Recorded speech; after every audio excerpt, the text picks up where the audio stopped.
You were born free, but the moment you were registered as a 14th Amendment citizen, a silent contract began. One you never saw, never signed. This isn't fiction, it's law.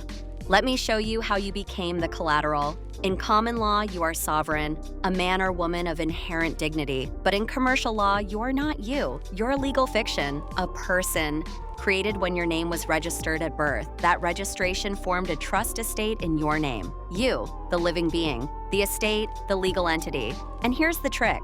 They presumed you abandoned the estate. Without your claim, the state acts as administrator. And you're treated like a ward, an infant trustee and chattel property of a decedent estate. In 1933, the U.S. declared a banking emergency and, as shown in House Congressional Record, March 9, 1933, page 83, the government couldn't pay its debts.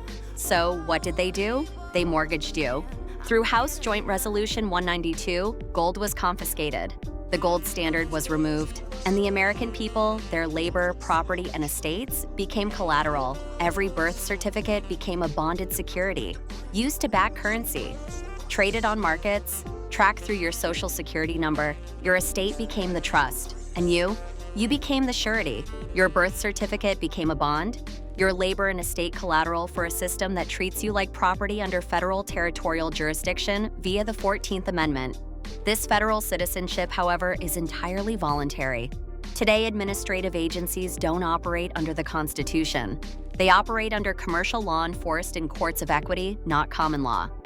That's why you're fined, taxed, and regulated without ever facing a jury.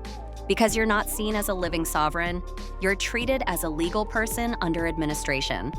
The laws that bind you aren't passed by Congress. They're regulations enforced by private administrative bodies, IRS, DMV, EPA. They govern persons, not people. And remember, a person in law includes corporations, infants, even decedents. Unless you reclaim your role as lawful heir and executor of your estate, you'll continue being governed as property, but you are moved into commercial law, where silence is consent and all property is pledged. To escape the indenture, you must correct the presumptions. Claim your estate, declare your status, re-enter the lawful jurisdiction, where people rule, not persons submit. You must rebut all presumptions on the public record in your county, and then serve all interested parties, giving them the opportunity to lay superior claim, which they cannot. Break free from this indenture by claiming your estate and stepping back into the realm where people, not persons, hold power. Learn how to be part of the solution by searching Burn the Corporate Fiction on YouTube, Rumble, Facebook, and X.